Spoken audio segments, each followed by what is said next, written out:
Indiana lawmakers return to the statehouse for the start of the 2025 legislative session. WRTV's Jessica Grunling is live at the statehouse this morning, taking a look at what Hoosiers can expect over the next few months. Good morning, Jess.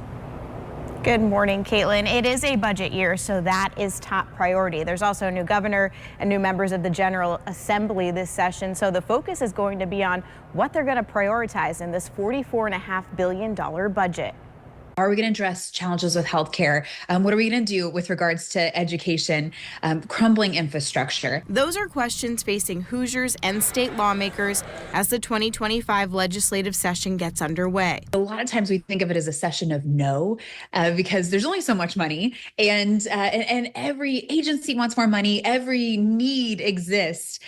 So really, it's being able to focus on those priorities and see, okay, what's being funded, but probably more importantly, what's not. Laura Wilson is an associate professor of political science at UIndy. She says healthcare costs and education will most likely take up the majority of the budget. We've seen that the last budget, typically education's the largest cost, and healthcare eclipsed that, and that's probably a trend that's going to continue. That comes from the rising cost of healthcare and Medicaid. In December of 2023, the Medicaid office revealed it had under budgeted for their services. Conversation-wise, it will play a very large role.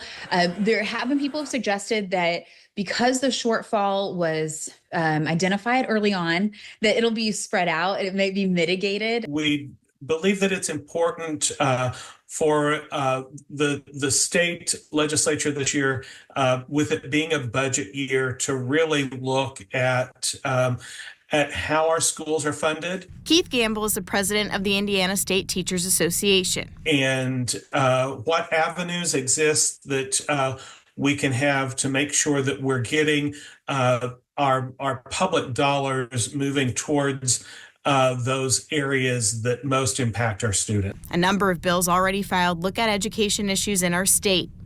ISTA laid out some of their priorities, including fair compensation for educators, refining standards, and adding more school counselors to address mental health and safety. Many of them have caseloads that are just enormous, that really restricts their ability to help. Another big topic of conversation will be property taxes. In December, Governor-elect Mike Braun outlined his administration's priorities. At the top, reducing that burden on Hoosiers. But the reality is the governor serves for 4 years in a term. So the likelihood is in this first budgeting session, it may not be a huge drastic cut. And the House and Senate will reconvene today at 1:30. Of course, we'll have full coverage of day one coming up at WRTV 5 and 6 o'clock tonight. Live from the State House, Jessica Grunling, WRTV.